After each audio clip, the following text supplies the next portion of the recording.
Ubi bar, ubi bar, ubi bar, ubi bar.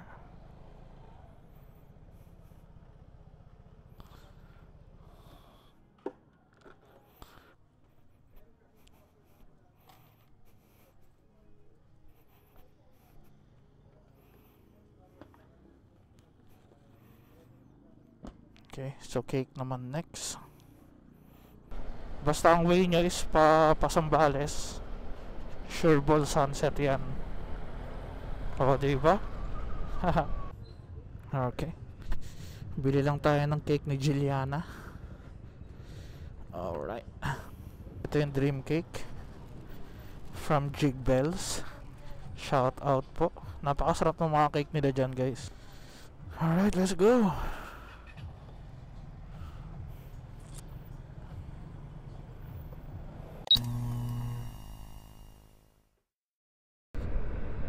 So medyo late ride na to, no? Hapon na. Naisipan ko lang bumaba para hatidan ng mga request nila, mga bata. So yung panganay ko nagre-request ng cake nung Valentine's pa, kaso sold out yung gusto niyang dream cake eh. So yun yung pinakita natin kanina na binili natin, no, sa Jig Bells. So yeah, sa mga viewers natin na taga Sambales, Olongapo, yan, dayuhin nyo yan. Napakasarap ng mga cakes nila. Then para sa bunso, yung Ubi Bar na kinakaadikan ko, and ngayon addict na din siya. So nabilan natin siya ng 6 pieces kanina. Unfortunately last 6 na yun. But next time na lang ulit, bilan natin siya ulit next time. So pagas muna tayo, no?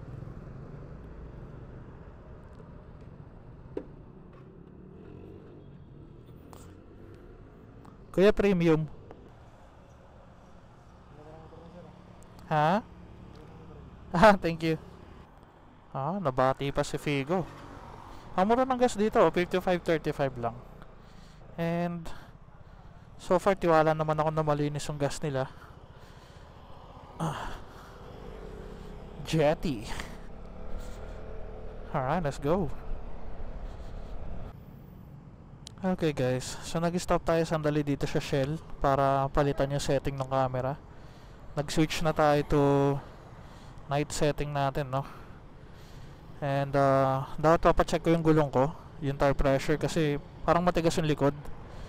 Galing vulcanizing yung likod, guys, eh. Kasi kung napanood nyo yung previous vlog natin, napunta tayong Pangasinan, nasabihan tayo ng isang gasoline boy na malambot daw yung gulong sa likod. So ayun, pinabombahan natin, but after that one siguro nakatatlong bomba pa ako eh. So sumisingaw siya. Noong una akala ko pito, but then nung dinala sa vulcanizing shop, meron siyang maliit na butas. So ayun, okay naman na siya now, but ayun nga, masyadong nahanginan o masyadong matigas. Sa mga tropa nating Vespa boys dyan, anong gamit yung tire, anong tire pressure na sinusunod nyo? Kasi meron yung advisable ng manual, and then meron yung iba naka 26 front, 28 rear daw, ganyan. And marami, kanya-kanyang preference eh. Pero yeah, let me hear your thoughts, guys. Lagay nyo sa comment section. Alright, so speaking of comment section, for tonight's vlog, naisip ko na i-acknowledge natin yung mga recent engagement natin sa mga videos natin, no? Yung mga comments, ganyan. Lagi naman natin nasasagot yan, nagre-reply naman tayo kagad, but wala tayong pag-usapan tonight eh. So so yeah, parang shoutout na rin siguro sa mga sumusuporta sa channel natin. So unahin na natin yan si Sir John Pasqua na nag-comment dun sa Pangasinan ride natin. So sabi niya super or chill daw yung vlog natin.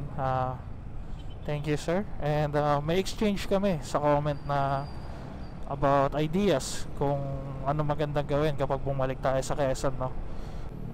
And yung next one is kay Sir Baldonado, no? Mr. Baldonado yata yung pangalan ng YouTube account niya.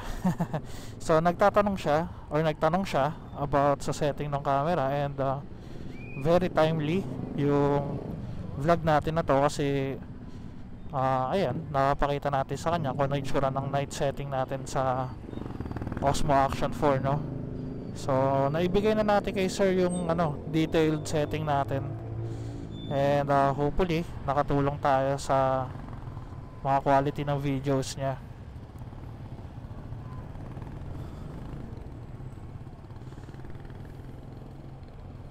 Meron pang isang nag-comment din dun about sa microphone hindi ko na maalala, but yeah, microphone na ginagamit ko generic lang siya. Ay hindi pala. Sorry. Hindi pala generic. Ano bang sinabi ko dun sa comment section na yun? Nako, maling info pa yata yung nasabi natin. But yung mic na ginagamit natin is sa Boya mic din to, TRS mic.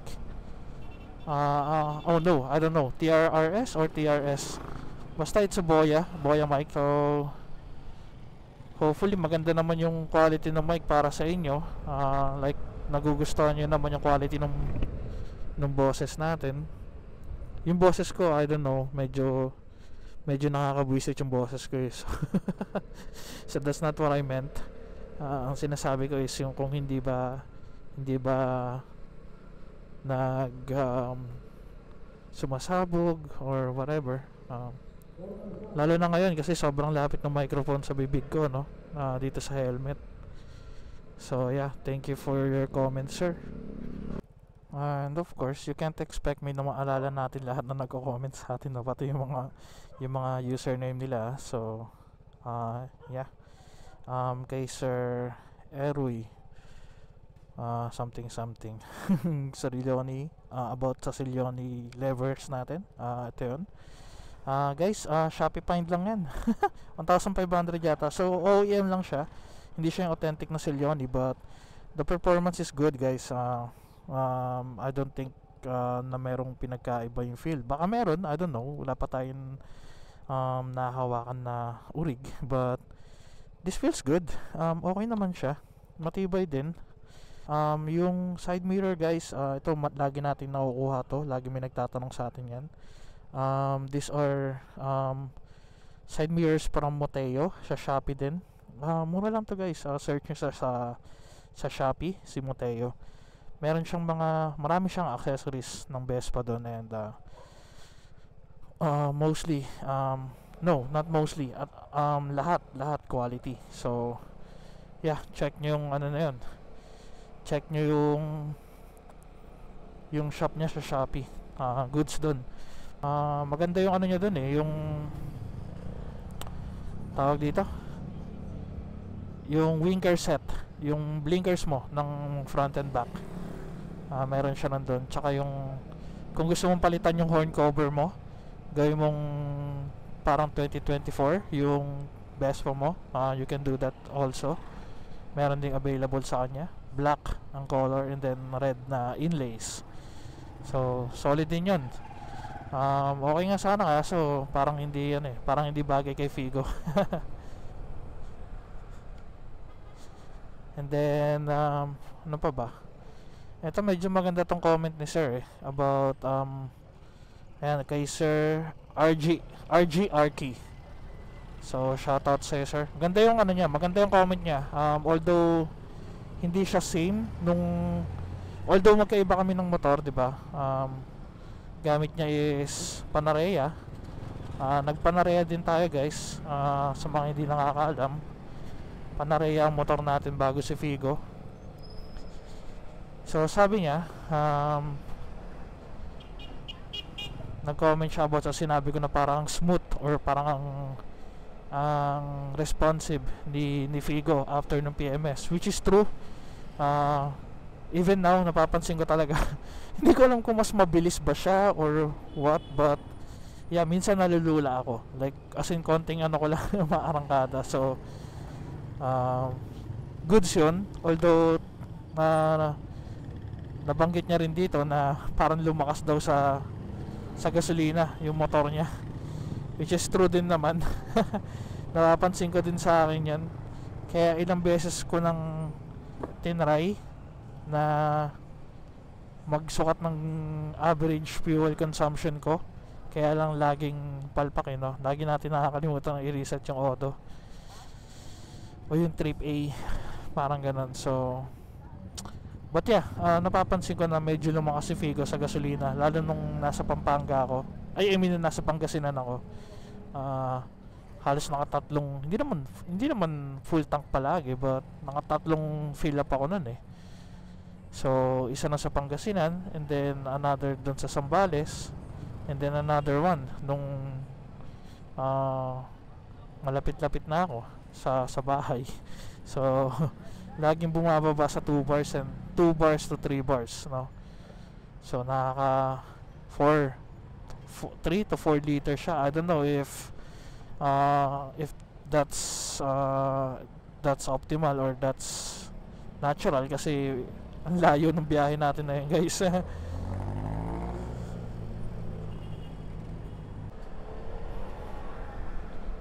Punta na rin tayo na SBMA para makapagkape, no? Bago tayo umuwi.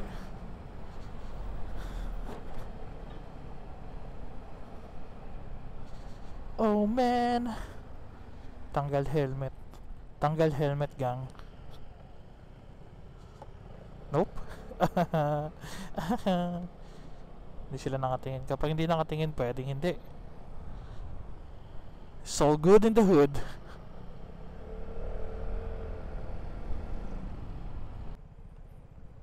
And last but not the least, ang pinaka-importanting mention is of course my Green Day, my Midori Days, my number 1 supporter.